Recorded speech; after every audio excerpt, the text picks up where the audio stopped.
sunrise, new day's dawning, and it's calling you and me, where the mighty Mississippi flows by Memphis, Tennessee.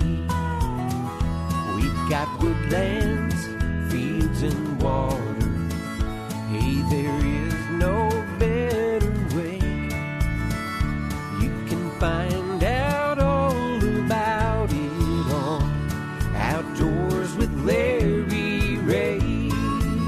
Make some time, take the family, ask a friend, but don't delay.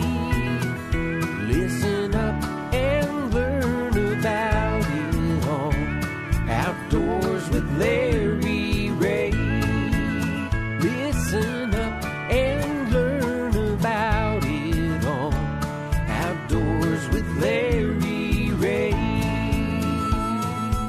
Good Saturday morning and welcome to another edition of the award-winning Outdoors with Larry Ray. Brought to you proudly by Sportsman's Warehouse, Counts Marine, the Tennessee Wildlife Resources Agency, and Avery Superstore. Now, here's your host, Larry Ray. Hey, good Saturday morning. Welcome to Outdoors with Larry Ray as we have what I believe to be the fastest 90 minutes in outdoor radio and programming. And hello to all you folks out in Brownsville, Tennessee on 1520 AM and 95.3 FM. And, of course, at News Talk 101.5 in Jackson. And, of course, right here in Memphis on ESPN 790. This is Fifth Saturday. And you know what that means? It means that you're here back to back is what it means. That's right. And that's that deep FM voice of Gene Smith, or Joseph Gene Smith. Giuseppe. Yeah. Giuseppe Smith is here, and that also means that Charlie Covington is here. Good morning, Charlie. Good morning. Good morning. Good morning, Charlie. And that means that we will have a poem later in the show because we are the only outdoor radio show that I know of that has its own poet laureate. And Charlie's got one today called Who Am I? I've been asking that myself for many, many years. Why do you say, who is he? Well, no, who is, oh, no, her. Never mind. Who is her? Okay. Who is that? Who that say who Hey, that? we're going to start the show today. We're going to have a lot of fun, but our good friend David Best, you folks know that David has moved primary tackle out of Bartlett to the S.Y. Wilson in downtown, as I say, Arlington, Tennessee. You can't get more downtown than Arlington, the famous Arlington Town Square area. And we've got David on with us to start today's show because this is a special weekend. What's going on this weekend at Primary Tackle? Well, thanks for having me on the show, Larry. We are having our official grand opening this weekend. Yay! All right. So we've been open since Memorial Day, but we've finally gotten everything pretty well arranged and put in place, and the store is looking good. And we got a lot of things going, keeping really, really busy. But we got a lot of stuff on sale.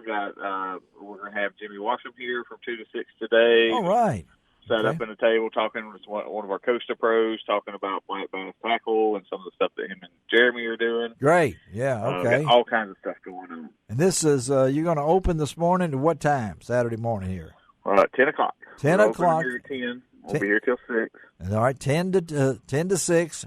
And that location, it really is a historic place. So tell our listeners how they get to your store. Okay. So you just come right up on Highway 70, and you'll see the signs for the Arlington Square. Uh-huh. It's got the historic train depot there. That's where we do a lot of the concerts for music on the square and that kind of stuff out of that depot. And you're in the S.Y.S. Wilson building, right? We are in the S.Y. Wilson and Company building, which that building, you can't miss it. It's a 3-story building right there on the square, the only one there. It's a famous building. It's a famous building. It's been there since 1893. Wow. They've had everything in there from antique shops to hardware stores to full-blown. At one time, the store's logo was from the cradle to coffin because they sold everything from baby supplies to coffin. And they've had antique radio hosts in there, too. I heard it several times. But the grand opening, and I know, David, the specials going on, but you also have kayaks. I think that's going to really be a set trender for you. Talk about your kayaks. Yeah, so S.Y. Wilson actually has Hobie, New Canoe, Feel Free, and Three Waters kayaks. Okay. So we have about 20-25 kayaks on display. You see everything from a paddle-style kayak to a pedal-style kayak. Yes. They've got a little of everything, and it's a really, really cool section of the store. Me and Dad have been building some racks for displaying them and making them look a lot better. Really customer-friendly for customers to come in, look at them, see all the details, and they got a little of anything you could want in there as far as that kind of stuff goes. Well, folks, we tell you to head on out to S.Y. Wilson's area out there, primary tackle, David Best. The family will be there. It's a family-run business, and we hope you have a great weekend, David, and we'll talk to you down the road, buddy, okay? Thank you, Larry. I appreciate it, y'all. All right. Talk to you, David Best. Bye-bye. All right, David Best, one of our good guys. I've never seen so much fish tackle in one place. Oh, yeah. Now he's got the kayaks. Everything. Kayaks is really big. Oh, yeah. You have some special guests here this morning. Yes, Why I don't do. you introduce? Who do you have here? I have my grandson, Matthew Smith, and my number 2 son, Russell Smith. All right. You got some Smiths. We got 3 Smiths. 3 Smiths in here. Now, Matthew, tell us what you're at the University of Memphis, right? Yes, sir. Well, tell us what you do out there. I am the photographer for Tiger Athletics at the University of Memphis, so I take pictures of every single sport there: football, basketball, track and field, pretty much everything. Oh, so now in your duties now, are you what are you classified out there? I'm a senior this year. So you'll be a senior this year? Yes, sir. Okay, so you got another year. Yes, sir. So your job description, you get to do Tiger basketball. A lot of excitement. Yes. A lot of excitement. Very exciting. So what's your favorite? Which one do you like to do the work at? They're all different. I like football because, you get the whole field to walk around and you're not standing next to the same photographer. You're getting a different shot. But on top of that, if it rains, then if they're still playing, you're going to have to still be out there. Well, that's why we wanted him on here, because football is outdoors. You right. know what I mean? Right. So he can fit in really good here. I know your granddad is proud of your accomplishments, but why did you want to do what you're doing? How'd you get into that? I don't really remember. I remember in middle school, I was always borrowing my parents' digital camera, and I would take it to field trips and just go crazy and take pictures of everything that we'd go to Nashville and stuff like that. And then in 8th grade, I got my own, and I took it to D.C., and I remember there was like this one memorial where it was like this really like kind of glassy wall. Yeah. And I put the camera against it, and I shot down, and there was a kid pointing, and it was like a perfect reflection. Whoa, yeah. And that's just kind of where I got started in it.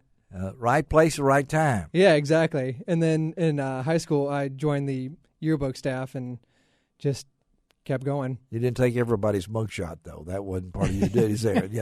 I've taken some passport photos. Which you have taken some passport. Pretty much the same thing. Okay, well, that's for people that are leaving areas. You have to have a passport to get into. But I know I actually, and I want to say this, I actually won a national award for the best outdoor picture in the United States. Really? Yes, in 1988, I think it was, the Outdoor Writers Association of America. Wow. I was on the White River, and I took a black and white photograph of 3 fishermen, and the reflection that I got out of it, you could turn the picture either way, and it looked the same. And the crazy thing was about that I hurt my back on that trip. I had to send in my photographs to the photo editor of the Commercial Appeal, and he actually picked that one out, and I had no idea. And it ends up on the wall at many different places and everything. So I started getting all these requests to come speak at seminars, and I'd just taken this picture and hurt my back, and I didn't know how to take it. So you got to be there at the right time in the right place. So what's your goals here in life? I just want to keep doing what I'm doing right now. Right now I'm a student photographer, and I'm hoping to make it a full-time job once I'm out of school. Once you're out of school, you ought to continue doing this. Now, it's really changed now. I know. Yeah. Digital cameras and, the brownies and the Polaroids and that your granddad grew up with, drawing pictures out of sticks. So you got a camera? Oh yeah, I got a couple. You got a couple. You gotta have a couple on hand. How many lenses you got? 6. 6. Yes. How big's your biggest lens? The longest focal length I have is 300 millimeters, and occasionally when we go to bowl games or whatever, I'll rent the 400 millimeter. You will? Yes. Wow. Tell them how much it costs to rent it. I actually don't know. We rent it out of the budget, but okay. You don't want to give up. You can't. Okay, that's in the school budget. Okay. Yeah, let's don't give away any secrets here, and everything. So, Matthew's going to stick around. His dad's back there, Russell, hiding in the corner. He looks like he's got one of Matthew's cameras, and I'm getting nervous here right now. Yeah, he's my photographer for the day. There you go. All right, we're going to take a break. Come right back on Outdoors with Larry Ray as we talk with Gene Smith and Charlie Covington. We'll be right back.